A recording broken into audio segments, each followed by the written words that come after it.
The drums of war thunder once again. Hey, and welcome back to another Dello Multiboxing podcast? YouTube video. YouTube. Okay, here we go. So today we are looking at UBRS, and we're specifically doing Jed runs to get the Briarwood Reed, which is a fantastic trinket, best in slot for quite a while. So basically what you want to do, as you can see on the screen here, is you want to get all your guys into the front corner and have a tar Jed macro, which you just spam.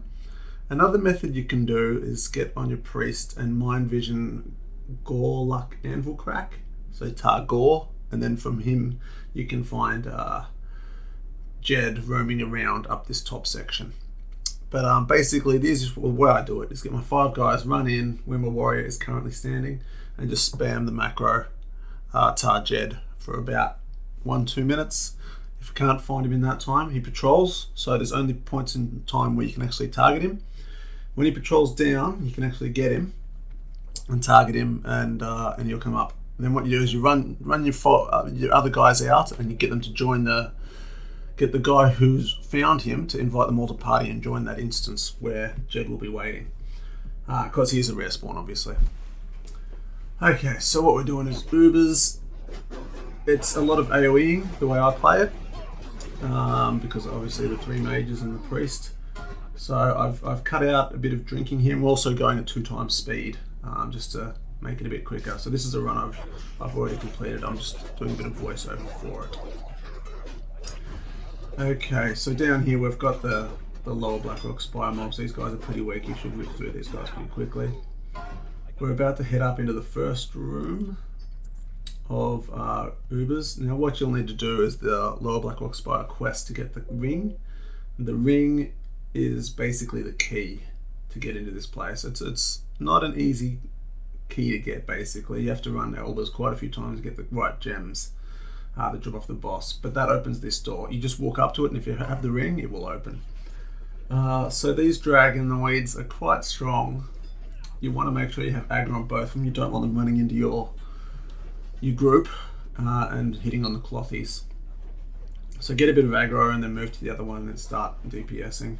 Knock them down. They're great to skin because they drop black dragon scales, which can go for a couple of Gs. The items you can make with black dragon scales are pretty good and quite popular, so it is worth skinning those guys to try and pick up some black dragon scales. Now you have to kill all the guys in each of these rooms. I do it by running in and spamming Arcane Explosion and drinking for a while. This guy pats down, so I'll quickly grab him. If your gear isn't as good as mine and you're worrying about AoEing and that you won't be able to do it, it shouldn't be too much of a worry, because the coefficient for AoE is pretty bad. So your spell damage is going to do a lot. You want high stamina, high int gear, essentially, so you don't run out of mana and so they don't die. But yeah, you run in, spam AE. I try to get a taunt off onto the veterans. The veterans are they're the melee, and the summoners, you want to make sure they go down before they can summon additional mobs. So another way of doing it here, as you can see, is quickly grabbing your mages and targeting one of the mobs each and using your sheep macro.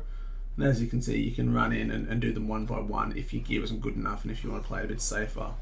But it's not for me. I just like to AoE at this point.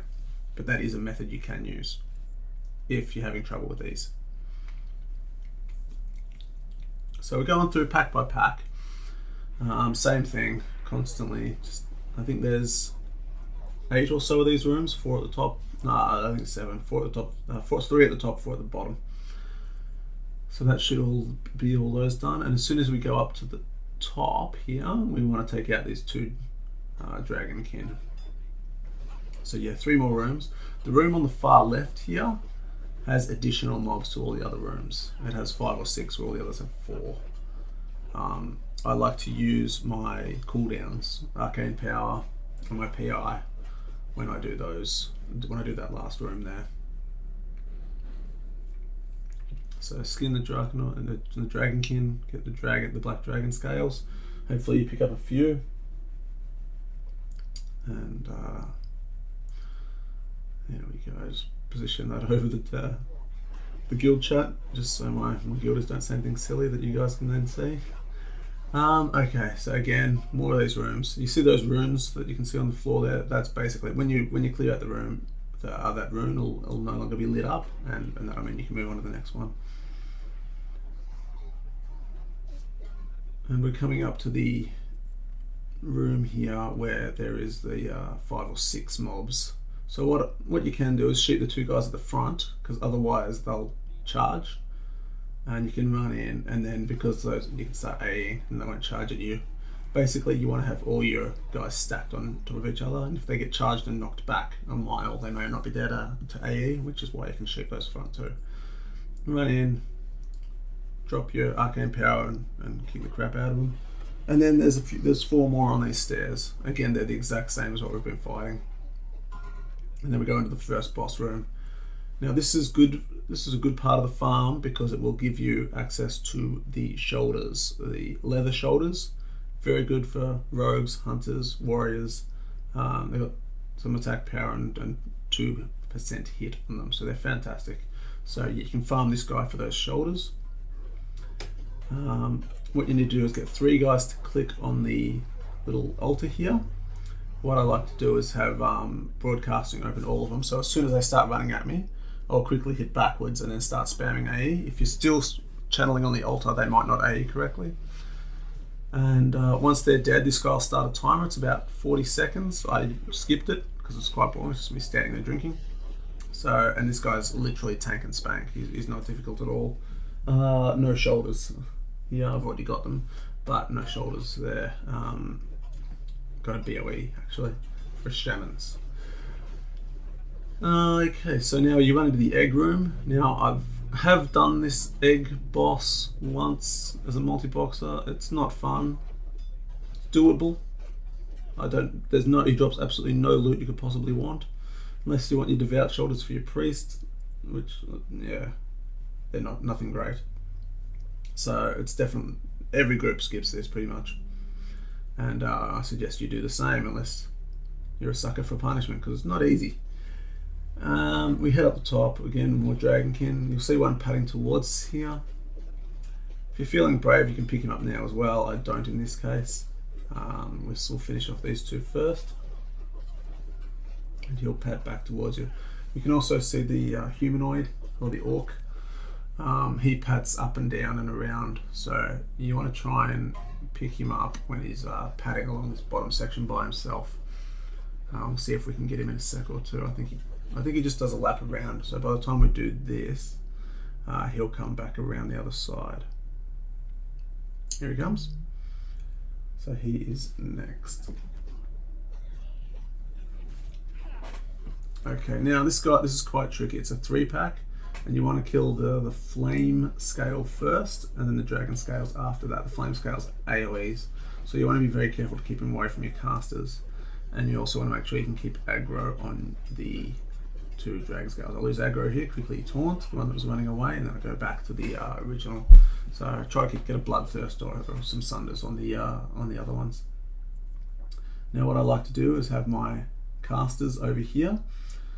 One thing you have to watch out for when pulling mobs from the top here is that they're going to charge and hit you back down into the egg room.